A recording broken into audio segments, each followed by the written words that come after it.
తాకట్లో ఉన్న బంగారాన్ని విడిపించి ఆ రోజున మార్కెట్ ధర కట్టి మిగిలిన డబ్బును మీకు అందిస్తుంది కొమ్మూరి గోల్డ్. క్లోజ్ ఫ్రెండ్స్ ఇద్దరు పెళ్లి గురించి ఆలోచించట్లేదండి. ఎవ్రీడే ఆలోచిస్తాం, ఎవరు దొరకట్లేదు. నిజంగా ఆలోచిస్తున్నారా? ఆలోచిస్తామండి, ఎందుకంటే మా ఇంట్లోనే చాలా సక్సెస్ఫుల్ రిలేషన్షిప్స్ ఉన్నాయి. అంటే నాన్నమ్మ గారి, కృష్ణ గారిది ఇటు చూస్తాం, ఇంట్లో ఆంటీస్ వాళ్ళు. Ultimately what ever any life ఒక రిలేషన్షిప్లోనే ఎండ్ అవుద్ది. అండ్ ఎగ్జాంపుల్స్ ఉన్నాయి. So I always believed in a good family. What ever you do out side, మనం బయట ఏం చేస్తామో దట్ ఈస్ కంప్లీట్లీ డిఫరెంట్. అది వదిలేసి ఇంటికి వచ్చాక, అప్పుడు చెన్నైలో ఒక అట్మాస్ఫియర్ ఉండేది. ఇంటికి వస్తే అది ఒక safe space, nothing can enter. అది ఇప్పటికే ఐ క్రేవ్ ఫర్ ఇట్. ఇప్పుడు చాలామంది లేరు లైఫ్లో, బట్ ఆ atmosphere it is, I feel it is నా responsibility to create that for the future generation. అంటే ఒక మ్యారీడ్ లైఫ్ గురించి మీకు మంచి అవగాహన ఉంది, అర్థమవుతుంది మీ మాటల్లో. బట్ ఎందుకు అటువైపుగా, అంటే రీజన్, అంటే పర్టికులర్ రీజన్ అండి? నచ్చిన అమ్మాయి దొరకట్లేదా? Right place at the right time అంటారు కదండి. టైం రాలేదా? ఆ టైమింగ్ కుదరలేదు లైఫ్లో ఎప్పుడు.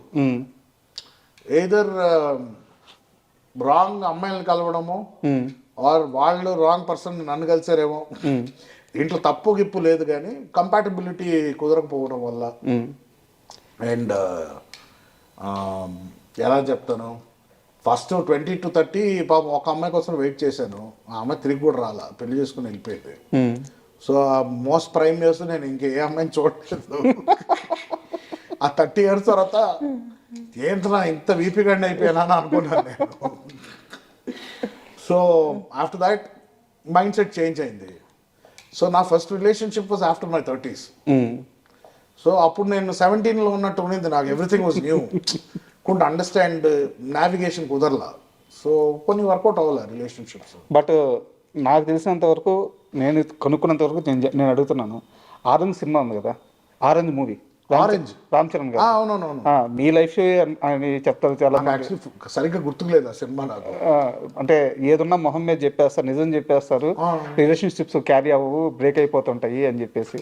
యా, అల్టిమేట్లీ నేను అదే కదా, రిలేషన్షిప్ నేను మ్యారేజ్ చేసుకున్నా కూడా నా రిలేషన్షిప్ బాగుందని ఎప్పుడు అంటానంటే, డెత్ బెడ్ మీద ఉన్నప్పుడు అంట. అప్పటికి ఇంకా వైఫ్ నాతో ఉందంటే very good relationship, my soulmate. లేకపోతే 50-60 కూడా డివోర్స్ అయిపోయి ఉన్నారు. So I will only trust at the end of the world. At the end of my world ఏదైనా ఇది నన్ను కంప్లీట్ చేసింది, దిస్ ఇస్ మై సోల్మేట్, నేను అచీవ్ చేశాను అనేది ఆ టైంలో డిసైడ్ చేయాలి, కానీ ఈ టైంలో ఏది. సరే, ఇప్పుడు ఓపెన్గా ఒకటి చెప్పండి. మీరు చేసుకోవాలనుకుంటున్న అమ్మాయికి ఉండాల్సిన లక్షణాలు ఏంటి, క్వాలిఫికేషన్స్ ఏంటి? అదే కదండి, నాకు క్లారిటీ లేదు. ఇంకా క్లారిటీ రాలేదు. క్లారిటీ అంటే క్లారిటీ కాదండి, ప్రాబ్లం అంటే అలాంటి లిస్టులు పెట్టుకున్నా అంటే ఎవరు దొరకరండి అలాగా. ఎవ్రీథింగ్ షుడ్ బి మ్యాజిక్ లాగా జరగాల, న్యాచురల్గా అవ్వాలి. ఒక అమ్మాయిని చూస్తే ఎందుకు అమ్మాయి నచ్చుతుందో, ఆ అమ్మాయి doesn't have to be Aishwarya, నేనేదో రితిక్ రోషన్ కాదు, కానీ doesn't have to be the most attractive women.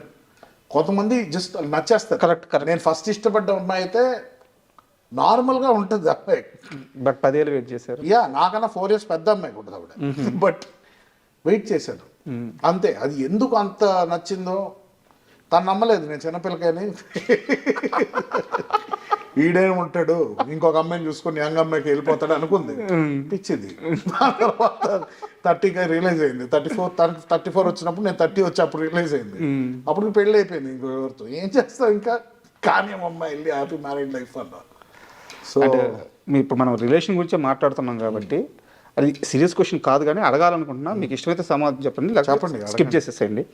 ఇప్పుడు నాన్నగారి పర్సనల్ లైఫ్ గురించి నేనేం మాట్లాడినా అది వ్యక్తిగత చాయిస్. బట్ ఇప్పుడున్న ఆ రిలేషన్లో పవిత్ర గారి అసోసియేషన్ ఎలా ఉంటుంది? అంటే మీ ఫ్యామిలీ మెంబర్ అయ్యారు, సో మీ నాన్నగారితో ఎలా ఉంటున్నారు, మీతో ఎలా ఉంటున్నారు, ఫ్యామిలీ మెంబర్కి ఎలా కలిసిపోయారు, ఇప్పుడు అంతా కంఫర్టబుల్గా ఉన్నారా? She's fantastic human being. నాకు అంటే వస్తుంటారు, రెగ్యులర్గా కలుస్తుంటాం. షీఈస్ ఆల్వేస్ వెరీ, ఎప్పుడు అందరిని పలకరిస్తారు, అందరితో కూర్చుంటారు, ఎలాంటి ఇది లేదు. She is a very happy go lucky woman. Okay, I feel డాడ్కి కరెక్ట్ మ్యాచ్ అని నా ఫీలింగ్. ఐ ఫెల్ట్ బికాస్ ఆయన కూడా కామ్గా ఉంటారు ఆవిడ ఉన్నప్పుడు. So I think after 50+ years is calm. So I think it's a good sign. అదే love, this never, no time, no really time deadline or anything, never too late. Correct to find the right person. అదే చెప్పాను కదండి, నేను 60 years తర్వాత decide చేస్తాను. అప్పుడు 70 ఉంటే 70 వరకు అప్పుడు డిసైడ్ చేస్తా. అప్పటి వరకు నాకు ఎవరు రైట్ అని నేను డిసైడ్ చేయను. So yeah. అండ్ పవిత్ర గారు లాస్ట్ అంటే కృష్ణ గారిని కూడా కలిశారు, కృష్ణ గారి ఆమోదం కూడా ఉందని చెప్పి నరేష్ గారు చాలాసార్లు చెప్పారు అనమాట. సో ఆ వాళ్ళిద్దరి ఆ మూమెంట్ ఎలా జరిగింది? నేను లేనండి. బట్ వన్ థింగ్ ఏంటంటే నిర్మల గారు కానీ కృష్ణ గారు కానీ ఏ డాడీ ఏమి డెసిషన్ తీసుకున్నా చాలా వరకు సపోర్ట్ చేసేవారు. బికాస్ వాళ్ళు చాలా కష్టాలు చూసి వచ్చిన వాళ్ళు. సో ఒకటి అర్థం చేసుకోవాలంటే మనిషి లైఫ్లో అన్ని పర్ఫెక్ట్గా జరగదు. ఒకటి దానికి కట్టుబడిపోయి మనం యాంకర్ అయిపోయి అక్కడే ఉంటామా, ఆర్ ఆప్షన్ ఉంది ఏమైనా చేసుకుంటావా. You want make something good of life, today is happy. Correct. ఎవరు కంప్లైంట్ చేయడానికి ఉంది ఇప్పుడు? But that's the whole point అండి. అందరిని సాటిస్ఫై చేయలేము. కరెక్ట్. బట్ అందరూ చెప్పేది ఒకటే, నీ సంతోషాన్ని ఎత్తుక్కో అంటారు. నీ సంతోషం ఎత్తుకోవడానికి 2-3 డిసప్పాయింట్ అవ్వాల్సి వస్తుంది తర్వాత. అందరి లైఫ్లో ఉంటుంది. ఎవరు 100% అందరినీ సంతోష పెట్టలేరు కదా. Correct. So ultimately first what you feel matters. నువ్వు సెక్యూర్గా ఉంటే ఇంకొక 2-3 నువ్వు సెక్యూర్ చేయొచ్చు, కానీ నీకే టికాణం లేనప్పుడు you can't go and try to make people happy. So Naresh గారి లైఫ్ మొత్తం చూస్తే అంటే అంత ఎక్స్పీరియన్స్ లేదు, కానీ నేను గమనించినంత వరకు ఆయన ఆనందాన్ని ఎత్తుక్కుంటూ పోతుంటాడు వర్క్లో కానీ తన లైఫ్లో కానీ. అండ్ అంటే ఇలా బతకాలరా, ఇది కదా లైఫ్, ఆ సాటిస్ఫాక్షన్ ఉంటుంది ఆయన లైఫ్ స్టైల్లో. మీ నాన్నగారి లైఫ్ నుంచి ఏమైనా తీసుకోవాలంటే, ఏమైనా నేర్చుకోవాలంటే మీరు కోరుకునేది ఏంటి? నేను కోరుకున్నా కూడా అవ్వదండి అది. ఆయన ఎమోషనల్ పర్సన్, బట్ కొన్ని విషయాల్లో ఆయన ఎమోషన్ మేనేజ్ చేసే లెవెల్లో నేను మేనేజ్ చేయలేను. And that's not possible. అది నాకు మా మదర్ సైడ్ నుంచి వచ్చిందో మరి నాకు తెలియదు, but that is what I'm. So ఆ లెవెల్లో ఆయన కొంచెం ఎఫిషియన్సీ ఇంకా ఎక్కువ ఉంటుంది. ఎమోషన్స్ని ఆయన కొంచెం పక్కన పెట్టైనా కూడా he can finish some tasks. But నాకు కొంచెం నేను ఎమోషనల్ పర్సన్ని నేను. సో కొన్ని డెసిషన్స్ తీసుకునేది లాజికల్గా ఉండవు, but that will give me different results. So నేను ఐడెంటిటీ మార్చుకోదలుచుకోవట్లేదు, అండ్ యాక్సెప్టెన్స్ ఇస్ ఇంపార్టెంట్. ఆయనంత ఎఫిషియెంట్ పర్సన్ నేను కాదు. దో ఫిజికల్గా నేను ఇంకా ఎక్కువ చేయగలుగుతానేమో ఇప్పుడు, but work wise or experience wise is a task master. నాకు ఒక టాస్క్ ఇస్తా, ఒక టాస్క్ నీట్ కంప్లీట్ చేసుకొని ఫినిష్ చేసుకుని, మల్టీ టాస్కర్ కాదు నేను. సో అలాంటి ఒక డైనమిక్ డిఫరెన్సెస్ ఉన్నాయి.